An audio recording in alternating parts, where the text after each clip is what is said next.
All right, today I have another video. 2010 Ford Focus motor.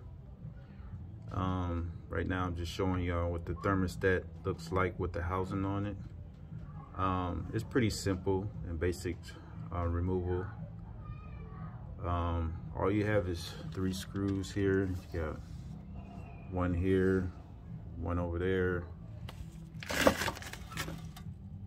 and you got one right there. I already put the new one in, so I'm gonna show y'all the old one.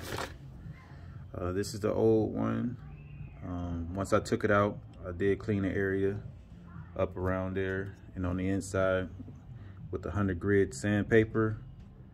I'm not sure if this one was bad or not. I just changed it because I'm changing motors in the car, so it was an easy process, so why not? And the parts was very cheap. Only thing I have left to do is transfer this hose here onto that thermostat housing there. Like I say, 3 bolts, and I believe those are let's see, what size are they? I think they 8 mil. Yes, 8 millimeter. So it's much easier while it's out the vehicle, as you can see, because it's a lot of open space. But if you like, comments, subscribe, give me a thumbs up if you like the video. Thank y'all for watching my video. Y'all have a good day.